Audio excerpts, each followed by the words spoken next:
Perkenalkan, nama saya Ara. Ara. Ya, Ustadz, sebelumnya saya pengen cerita. Saya udah hampir 5 tahun itu tidak pernah sholat. Sampai saya pun lupa cara gimana sholat dan mengaji. Saya sempat waktu SMA mondok karena saya ingin memperbaiki diri. Di sana saya merasa tenang dengan teman-teman yang ada di sana, mengaji setiap harinya. Tapi itu cuma bertahan sampai 1 tahun. Setelah keluar dari pondok, saya ikut liko di lingkungan. Saya dulu memakai jilbab panjang, bergamis. Ketika saya melakukan kesalahan, saya tidak memakai jilbab panjang, tidak memakai kaos kaki. Liko itu menghakimi saya, menggibahi saya. Saya langsung, kenapa orang yang berilmu, beragama seperti mereka tidak bisa menerima saya dengan pelan-pelan, malah menjudge saya. Di situ saya merasa masa bodoh dengan dunia. Saya lari dari dunia saya yang sebelumnya. Saya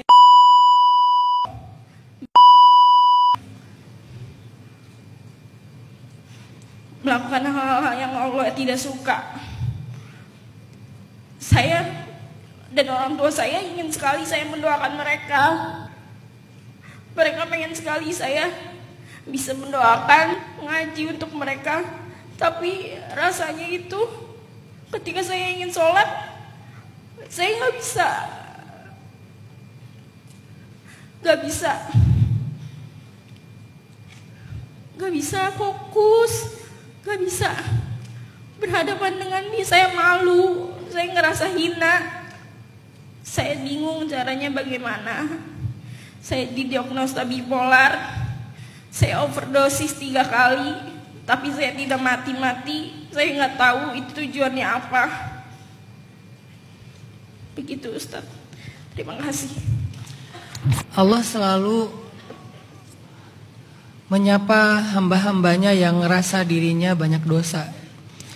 Karena hamba-hamba yang merasa dirinya banyak dosa itu bagus. Kalau kita nggak ngerasa diri kita banyak dosa, itu justru masalah. Ngerasa suci, ngerasa sempurna, apalagi ngerasa lebih baik dari orang lain, itu kan penyakitnya iblis kan. Merasa lebih baik dari orang lain. Orang beriman itu kalau di surat Al-Mu'minun itu orang-orang beriman. Salah satu ayat ciri orang beriman itu yang melakukan banyak amilus solihat wa qulubuhum wajilat, dan hati mereka itu masih merasa kurang. Jadi orang beriman itu udah banyak beramal soleh tapi masih merasa kurang. Termasuk orang-orang yang ngerasa banyak dosa. Banyak dosa itu bahasa Arabnya itu orang-orang yang asrafu ala anfusihim, banyak melakukan dosa. Allah panggil mereka. Jadi orang yang merasa banyak dosa ini dipanggil sama Allah. Apa panggilannya? Qul ya ibadiyalladzina asrafu ala anfusihim, wahai hamba-hambaku yang melampaui batas terhadap diri sendiri. Allah panggil dengan kata hamba. Hamba itu panggilan kesayangan. Kalau dipanggilnya dengan panggilan biasa, dipanggilnya ya ayuhan nas, wahai manusia. Tapi kalau Allah sayang, manggilnya wahai hambaku. Itu kayak ayah manggil wahai anakku gitu. Kayak suami manggil wahai istriku tersayang. Karena dia pencipta, maka manggilnya wahai hambaku tersayang. Padahal mereka banyak dosa, tapi Allah masih mau memanggil mereka dengan panggilan hambaku. Dan para nabi, kalau Allah sayang sama mereka, panggilnya hamba, bukan nama. Yang udah banyak banget melakukan dosa, yang melampaui batas. Setelah itu Allah bilang gini, ini kayak surat cinta dari Allah nih. Kata Allah, la taqnatu min rahmatillah. Jangan berputus asa dari kasih sayang Allah. Innallaha yaghfirudz dzunuba jami'a. Allah mengampuni dosa semuanya. Ya Allah, aku pernah berzina, Allah mengampuni dosa semuanya. Ya Allah, aku pernah minum khamar, Allah mengampuni dosa semuanya. Ya Allah, aku pernah overdosis, Allah mengampuni dosa semuanya. Ya Allah, aku hampir pernah bunuh diri, Allah mengampuni dosa semuanya. Ya Allah, aku pernah dosa ini dan seterusnya. Banyak dosa yang kamu lakukan, Allah mengampuni dosa semuanya, tidak ada pengecualian. Maka jangan putus asa. Hamba-hambaku, sini. Hal laka hajah, kamu butuh sesuatu? Hal min taib, kamu pengen bertaubat? Sini, kata Allah. Allah tidak melihat kita ini suci atau enggak suci. Allah ngelihat kita ini mau enggak datang kepada Allah. Kalau kita mau datang dengan segala kekotoran kita, aib kita, kekurangan kita, Allah akan menyambut kita. Tahu enggak gimana Allah nyambut kita, kata Nabi? Itu kayak seorang kekasih yang menyambut kedatangan kekasihnya sambil berlari, seolah-olah mereka nggak ketemu sekian tahun. Kayak gitulah Allah menyambut orang yang berdosa datang kepada Allah, kayak menyambut kekasih. Senang banget Allah kepada dia. Atau dalam analogi yang lain, kayak seorang laki-laki yang kehilangan ontanya di tengah padang pasir, kehilangan bekalnya di tengah padang pasir, sampai dia cari seharian, sampai dia pingsan karena kehausan. Ketika dia sadar, tiba-tiba ontanya ada di sebelahnya. Saking dia bahagia, dia teriak, "Ya Allah, engkaulah hambaku dan aku Tuhanmu." Sampai kebalik dia ngomong, saking bahagianya. Begitulah Allah menyambut pendosa yang datang untuk bertaubat kepada dia. Senang banget Allah sama orang yang bertaubat. Jadi Mbak Ara, Allah gak pernah merendahkan Mbak Ara. Kalau ada yang merendahkan Mbak Ara, itu bukan Allah dan bukan Islam. Itu hanya manusia yang masih belum paham.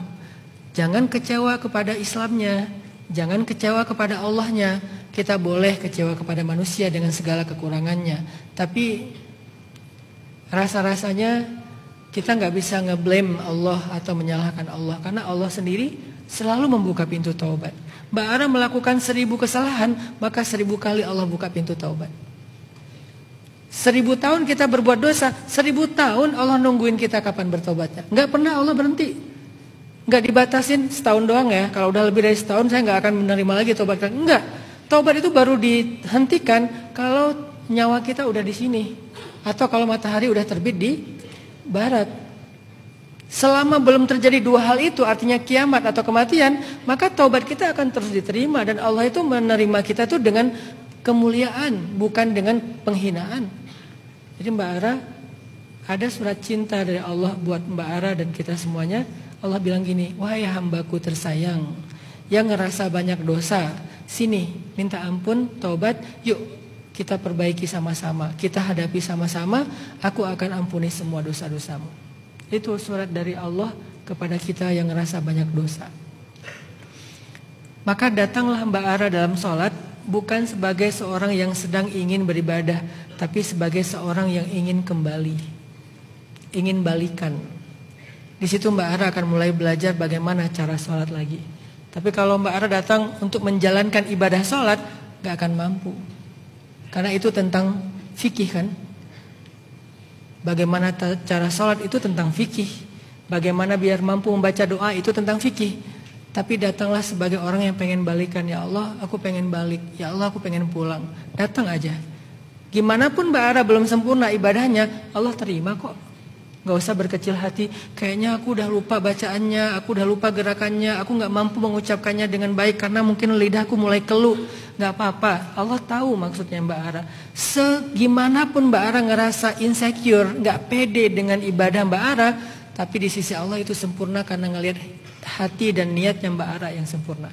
Makanya Nabi bilang, innamal a'malu bin niat. Mulailah dari situ. Nanti pelan-pelan Mbak Ara akan tahu gimana semakin menyempurnakannya, memperbaikinya. Abaikan orang-orang yang memandang kita rendah, karena pandangan itu bukan dari ilmu tapi dari hawa nafsu. Dan gak ada manusia perfect. Kita hidup di tengah manusia-manusia yang walaupun mereka orang yang kita yakini soleh, baik, tapi mereka tetap manusia. Jadi jangan kecewa karena mereka. Kalau enggak kita akan selalu kecewa.